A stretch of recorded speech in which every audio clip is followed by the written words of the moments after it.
Salut tout le monde, c'est Orion. Et aujourd'hui, une vidéo d'une rubrique particulière que j'ai intitulée « Bienvenue chez les héros ». Je précise que mes propos sont vérifiés et ne viennent pas de Wikipédia, mais bien de plusieurs sources comme des sites internet, des encyclopédies, des livres et bien d'autres. Je fais cette vidéo en tant qu'amateur et amoureux d'histoire. Il est donc possible que je me trompe. Si c'est le cas, n'hésitez pas à me le dire.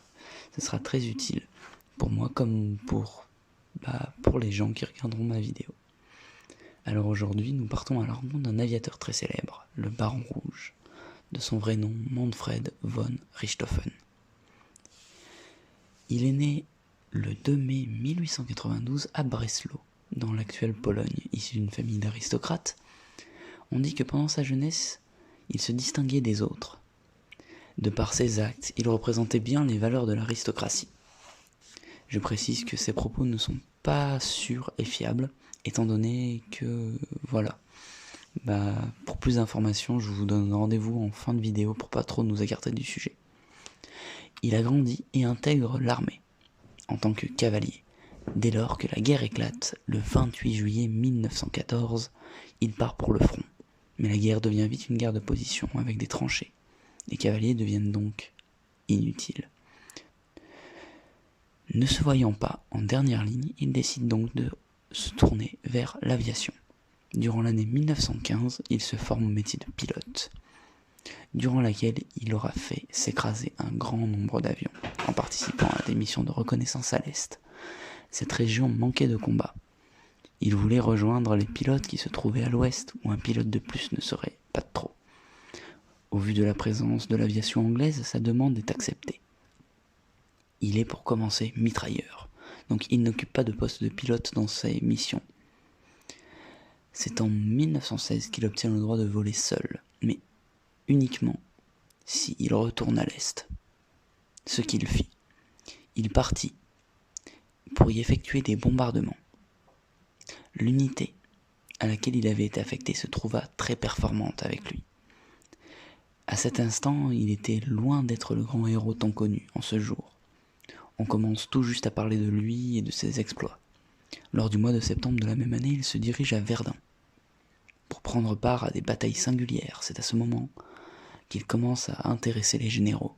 Il reçoit aussi la médaille de l'ordre pour le mérite. Il obtient un nouvel appareil, le mythique Fokker DR-1, plus précisément un triplan de couleur rouge qui en fera une légende. Et vous êtes en droit de vous demander pourquoi en rouge. En effet, le rouge attire l'œil. Il est donc une cible facile. Mais c'était le but. Nous reviendrons sur cette facette plus tard dans la vidéo.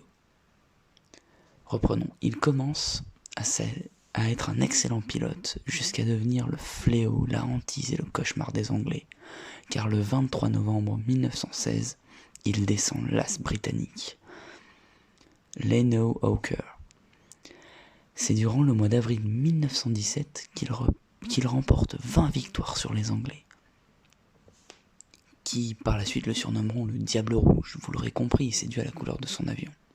Hélas, les mauvaises choses arrivent au pire moment, car au mois de juillet de la même année, marquera son déclin. Touché lors d'un combat et grièvement blessé à la tête, il parvient par chance à atterrir. Il doit donc se retirer du champ de bataille. Mais au vu de la fin de sa convalescence, il souhaite reprendre les armes, même si l'état-major lui déconseille fortement. Le baron était vu comme une légende, un héros, et pour beaucoup un espoir de victoire. Sa mort éventuelle aurait fait perdre le moral à tous les soldats de l'armée du Kaiser. Le 21 avril 1918 signera la mort du baron. Il est envoyé en mission avec son cousin Wolfram. Dès lors, un escadron de la Royal Air Force se trouve au loin. Mais en se lançant à la poursuite d'un Canadien du nom de Wilfrid May, il pénètre en zone ennemie, tout en volant à basse altitude quelques minutes après avoir franchi les lignes ennemies. Le baron tomba, c'est la fin. Son avion tomba et s'écrasa. Suite à une autopsie, les causes de sa mort sont contradictoires. Il aurait été abattu soit par un général, soit par un simple soldat, ou bien par un tir au sol. Tout ce que l'on sait, c'est qu'il a été touché sur le côté droit et que le projectile est ressorti au niveau de ses côtes. Et qu'il s'est écrasé. Voici comment s'est éteint le Baron Rouge. Je vais maintenant aborder plusieurs points. Pour commencer, pourquoi ce choix ? C'est plus un choix personnel car ce personnage est pour moi un héros. Je voulais vous partager ma passion Pour continuer, je vous ai dit que je reviendrai sur certains aspects de sa jeunesse. Il faut savoir que la République de Weimar, puis très certainement le Troisième Reich, ont modifié les éléments de sa vie pour en faire un vrai héros de propagande. Après sa mort, on se doute bien qu'il n'a rien demandé et qu'il n'a pris parti pour rien. Mais voilà, il était vu comme un héros de propagande, ce qui est fortement dommage. Pour continuer, pourquoi son avion était rouge? Alors tout simplement, car c'était dans sa stratégie. Le rouge attire l'œil. Si vous voyez une personne demain avec un t-shirt gris, il ne va pas tout de suite vous attirer l'attention. En revanche, quelqu'un habillé tout en rouge va attirer votre attention. Eh bien, c'était le but.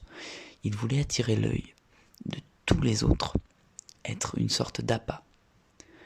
Comme ça, les pilotes se lançaient à sa poursuite, et lui, il pouvait permettre à ses hommes de franchir les lignes et d'aller attaquer, bombarder, etc.